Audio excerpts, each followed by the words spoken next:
안녕하세요. 오늘은 사문 하나님은 어떤 분이신가에 대한 두 번째 강론을 여러분과 함께 하겠습니다. 꼭 책을 읽으시고 같이 강의를 들으시면 좋겠습니다. 사문 읽고 답하겠습니다. 하나님은 어떤 분이십니까? 답. 하나님은 영이시며 그의 존재, 지혜와 권능, 거룩, 공의, 선하심과 진실하심은 무한하시고 영원하시며 변함이 없는 분이다 라는 것입니다. 약간 철학적 용어를 쓰겠습니다. 왜냐하면 약간 교리가 철학적 언어를 빌려서 교리를 형성했기 때문인데요. 보통 인간은 진료와 형상으로 되어 있다라고 얘기합니다. 형상은 뭐냐면 여러분 우리가 하나님의 형상을 닮았다라고 얘기를 하죠. 보이지 않는 부분들이죠. 성품 이런 것들은 다 형상입니다. 진료는 뭡니까? 우리 육체입니다. 육체. 그러니까 인어공주 이러면은 우리가 눈을 감으면 인어공주의 형체가 떠오르죠. 그게 이른바 형상이고 거기에다가 우리가 머리카락도 그리고 또 비늘도 그리고 이러면 그게 뭐가 됩니까? 진료가 됩니다. 근데 그는 인어공주는 존재가 있습니까? 없습니까? 없습니다. 인간은 존재를 받아 뭐가 되었다는 겁니까? 피조물이 되었는데 하나님은 누구에겐가의 지음을 받지 않았기 때문에 하나님은 존재 자체이시고 성품 자체이다라는 것입니다. 이게 여기에 있는 하나님의 영이시며 그의 존재, 지혜의 권능, 공의, 선하심, 진실하심은 뭐하다? 무한하다, 영원하다, 변함이 없다라는 뜻을 포함하고 있습니다. 이 정도 이해하시면 좋겠습니다. 그러니까 인간은 존재와 진료와 형상이 분리되지만 하나님은 분리되지 않으신 분이다 라는 뜻을 포함하고 있다라는 것입니다. 왜 이게 중요하냐면 인간은 하나님께서 그 존재를 없앨 수도 있다는 겁니다. 없애면 이 땅에 있나요? 없나요? 없게 됩니다. 인간은 피조물의 한계를 갖고 있다라는 것입니다. 그죠? 좀 어려운 얘기인데 이 정도로만 이해하시면 좋겠습니다. 오늘 얘기할 거는 뭐냐면 보통 이 하나님의 성품에 대해서 우리와 하나님의 성품이 만나잖아요. 만날 때 그 차별성을 이야기가 있는데 그게 뭐냐면 공유적 속성과 비공유적 속성이라는 것입니다. 공유적 속성은 하나님과 우리가 함께 공유하는 성품을 공유적 속성이라고 하고 비공유적 속성은 우리와 하나님이 이렇게 함께 있는데 우리는 없는 성품, 누구에게만 있는 성품이죠? 하나님께만 있는 성품을 비공유적 성품이라고 우리 믿음의 선배들이 얘기를 했습니다. 여기 69페이지에 보면 이렇게 이제 하나님과 사람 사이 속에 공유적 속성, 비공유적 속성 이렇게 되어 있습니다. 그러니까 피조물과 하나님이 함께 있는 속성은 공유적 속성, 하나님만이 갖고 있는 속성은 비공유적 속성이죠. 무한, 영원, 불변 같은 것입니다. 인간은 영원합니까? 영원하지 않습니까? 영원하지 않죠. 아까 존재 얘기했지 않습니까? 하나님은 영원합니까? 영원 안 합니까? 영원하죠. 그러니까 이거는 하나님께 있는 성품이니까 이거는 하나님의 성품이고 우리에게는 공유되어 있나요? 안 되어 있나요? 안 되어 있기 때문에 비공유적 성품이다. 이렇게 얘기하는 겁니다. 그리고 영원, 불변들도 비공유적 성품인데 하나님의 형상을 가진 우리에게 주신 공유할 수 있는 성품, 같이 하나님이 우리에게 부여해 주신 성품은 하나님께 받은 성품은 뭐냐면 지혜와 능력과 거룩과 공의와 선함과 진실은 공유적 성품이다 라는 것입니다. 그러니까 여기 답에 보시면 하나님의 영이시며 영은 지난번에 다뤘죠. 그의 존재, 지혜, 권능, 거룩, 공의, 선하심과 진실하심은 여기 뭐가 될까요? 이게 공유적 속성이 되겠죠. 그렇지만 그분은 뭐하다? 무한하고 영원하고 불변하다는 것은 피조물과 다른 비공유적 성품을 갖고 있는 분이다. 여기는 우리하고 차별이 있다라고 얘기를 한 것입니다. 근데 이 말이 틀린 말은 아니라 좀 우리가 생각해 볼 것은 뭐냐면 이게 제가 얘기했던 늘 존재질서적 개념이라는 거죠. 하나님 위에 있고 그 다음 밑에 누가 있고 천사가 있고 천사는 육체가 있나요? 없나요? 없죠. 진료는 있을까요? 없을까요? 있습니다. 피조물은 무조건 진료를 갖고 있는데 보이지 않는 진료 아니면 천사는 진료는 없으나 뭐는 받았을까요? 존재를 받았겠죠. 그러니까 인간은 뭐예요? 육체를 갖고 있죠. 천사는 육체, 우리같이 이렇게 물리적 육체가 없죠. 그러니까 그 중간에 누가 있어요? 사람이 있고 밑에 뭡니까? 동물이 있고 이렇게 되어 있죠. 영적 존재는 인간과 천사다. 뭐 이렇게 돼 있죠. 이거는 존재 질서죠. 그러니까 하나님과 우리는 그 무한한 차이가 있죠. 영원성에 있어서 있죠. 근데 여기에 대해서 우리 조나단 에드워즈라는 우리 믿음의 선배는 좀 다르게 해석을 했습니다. 그 해석도 한번 여러분이 들어보십시오. 이게 저는 좀 굉장히 설득력 있고 또 굉장히 우리에게 유익을 주는 해석이라고 생각합니다. 조나단 에드워즈는 미국에서 영적 대부흥을 일으켰던 아주 위대한 목사님이며 미 대륙에 있어서의 뭐 신학자 중에서는 최고의 신학자죠. 미국의 기독교 역사가 오래되지 않았죠. 그 유럽은 오래가 되었잖아요. 우리 루터의 종교개혁 이후에 개신교의 역사도 오래되고 미국은 청교도가 이제 들어가서 세운 역사이죠. 우리나라가 한 100년 되고 그죠. 그런데 미국은 그 위대한 신학자가 사실은 없어요. 세계에 내세울 만한. 근데 뭐냐면 미국 사람들이 다 자랑하는 그 위대한 신학자가 뭡니까? 조나단 에드워즈인데 이분은 그 위대한 설교가였고 또 대각성을 일으켰던 영적 대각성을 미국에서 주도했던 아주 위대한 부흥사이기도 했습니다. 이런 분이 참 드물죠. 여러분 한국에서 전 세계에 내놓을 만한 신학자가 있습니까? 아직 없죠. 그죠? 그러니까 우리 한국 기독교가 지금 100년이 넘어가는데 좀 세계에 내놓을 만한 말씀을 갖고 있는 신학자가 좀 나왔으면 좋겠어요. 여러분 이렇게 영상을 듣고 있는 분들 중에 나왔으면 참 좋겠습니다.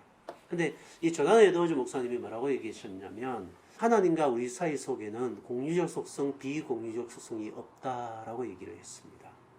왜 없냐면 이렇게 설명하셨습니다. 하나님과 우리 사이 속에는 뚜렷한 차별은 분명히 존재하나 그러니까 하나님은 하나님이시죠. 우리가 어떻게 하나님 되겠어요. 그죠? 그러니까 그건 아니라는 거죠. 조나단 에드워즈도 하나님은 하나님이시고 우리는 우리이나 그렇지만 하나님과 우리 사이의 사귐 가운데는 존재 질서 가운데는 공유적 속성과 비공유적 속성이 있으나 이건 제가 만든 말이에요. 조나단 에드워즈는 이렇게 얘기는 하지 않았어요. 이건 제 얘기입니다. 하나님과 우리 사이 속에 존재 질서 사이 속에는 공유적 속성과 비공유적 속성이 존재하나 하나님과의 사귐 속에는 공유적 속성과 비공유적 속성이 존재하지 않는다. 이건 제가 만든 말입니다. 조나단 에드워즈의 생각을 착용해서 제가 만든 말인데 제가 저의 말을 전하는 거는 좀 외람되죠. 저 신학자도 아니고 일개 목사인데 그래서 조나단 에드워즈의 그 믿음의 선배의 말을 제가 이렇게 인용할 수밖에 없는데 그분은 뭐라고 했냐면 우리도 영원성을 갖고 있다는 거예요. 우리도 무한성을 갖고 있다는 거예요. 우리도 불변한다는 거죠. 언제 불변하죠? 우리가 천국 가면 불변하죠. 우리가 지음은 있으나 영성을 받았기 때문에 영원성이 있다는 거죠. 그리고 무한하죠. 근데 우리가 무쇠부재하지는 않잖아요. 하나님 무소부재한데 우리는 무쇠부재하지는 않죠. 우리는 피조물이니까 존재를 갖고 있기 때문에 제약을 받죠. 근데 우리는 언제든지 하나님을 만날 수 있나요? 없나요? 하나님의 영이시니 예배하는 자는 영과 진리로 어디에든지 예배드릴 수 있죠. 그런 면에서는 뭐죠? 우리 또한 하나님을 만나는 데 있어서 뭐 한다는 겁니까? 무한하다는 거죠. 그죠?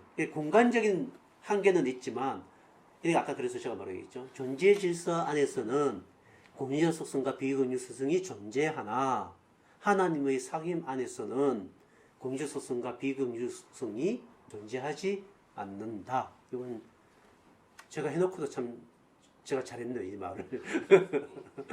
제가 해놓고도 참 좋은 말을 했다. 참 잘 정의를 했다고 생각하는데 조나단 에드워즈의 말을 차용하면 하나님은 전적으로 자신을 누리기를 원하신다는 거죠. 그죠?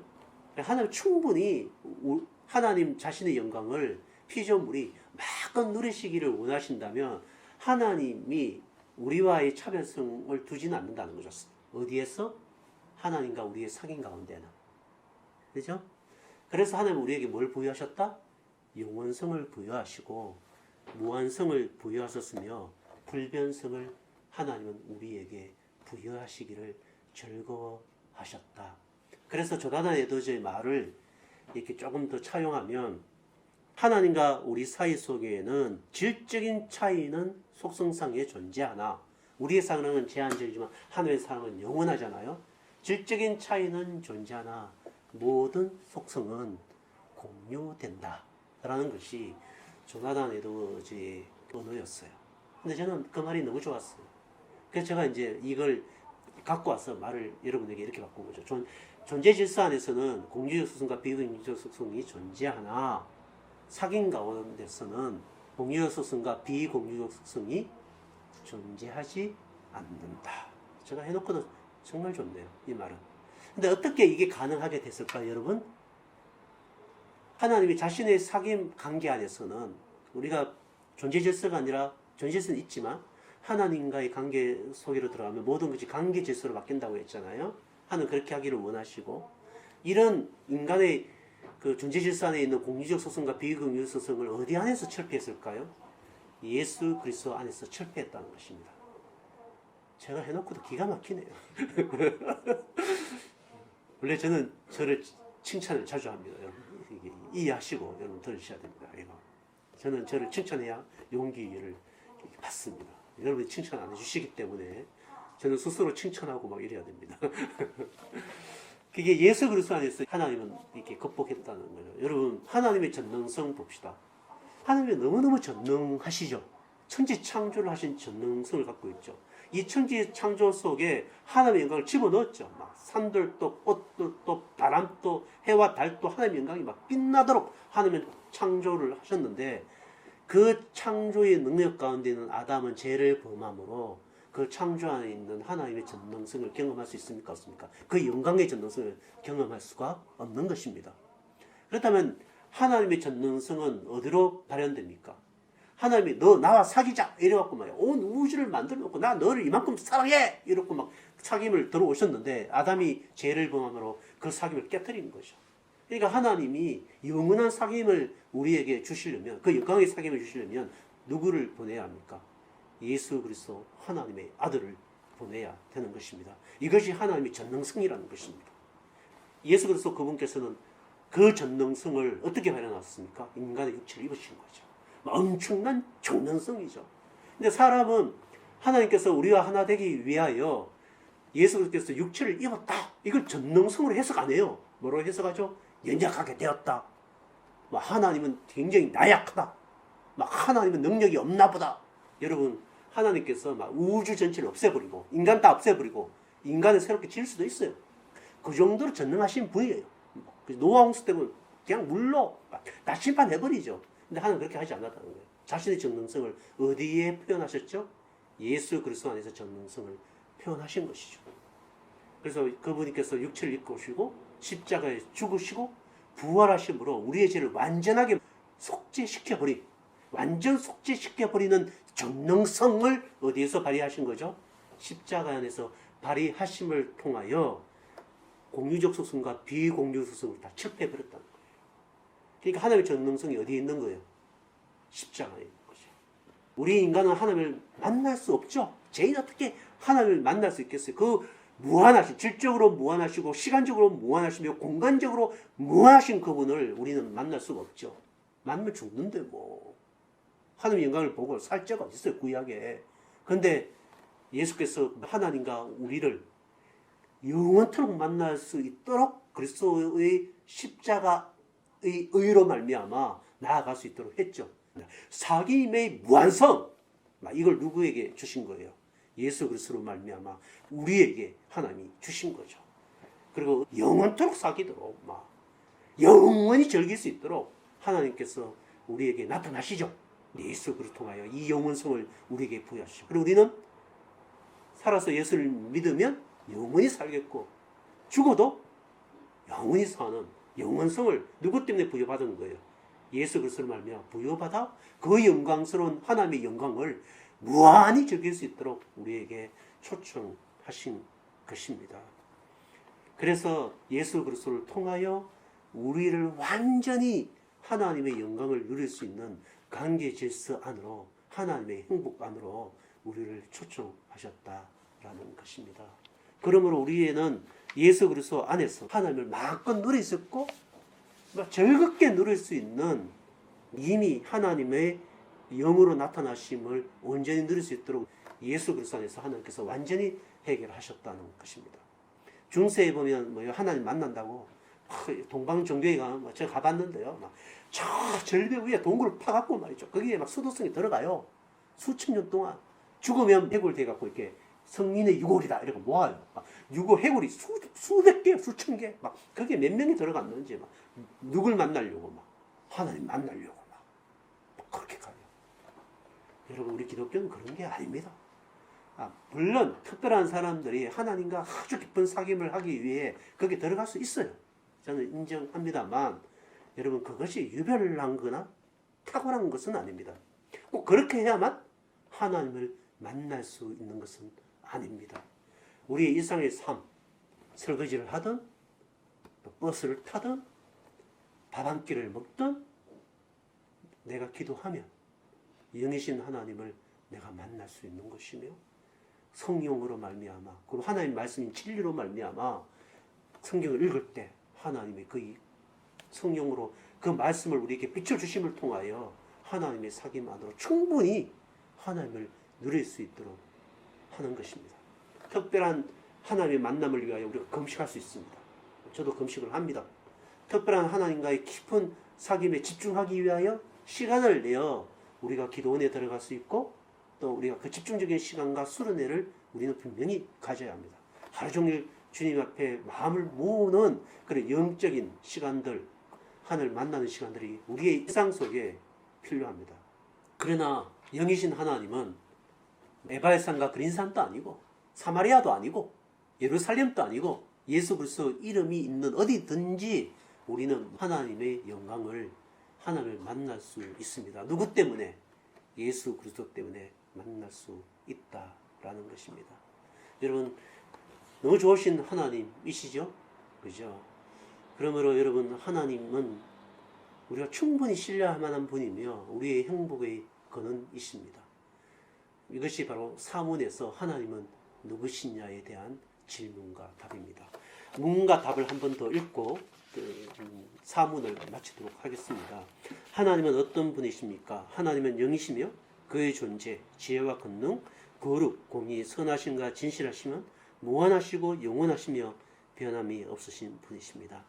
이 하나님이 여러분의 하나님이십니다. 아무쪼록 여러분의 삶 속에 영이신 하나님을 날마다 경험하면서 그리고 여러분의 인생을 완전히 맡겨도 충분하신 그분, 완전히 누릴 수 있는 하나님, 그 하나님이 여러분의 하나님인 것을 명심하시고 하나님을 영원토록 즐거워하고 하나님과 동행하는 삶의 축복을 여러분이 누리시기를 축복합니다. 들어주셔서 대단히 감사합니다. 고맙습니다.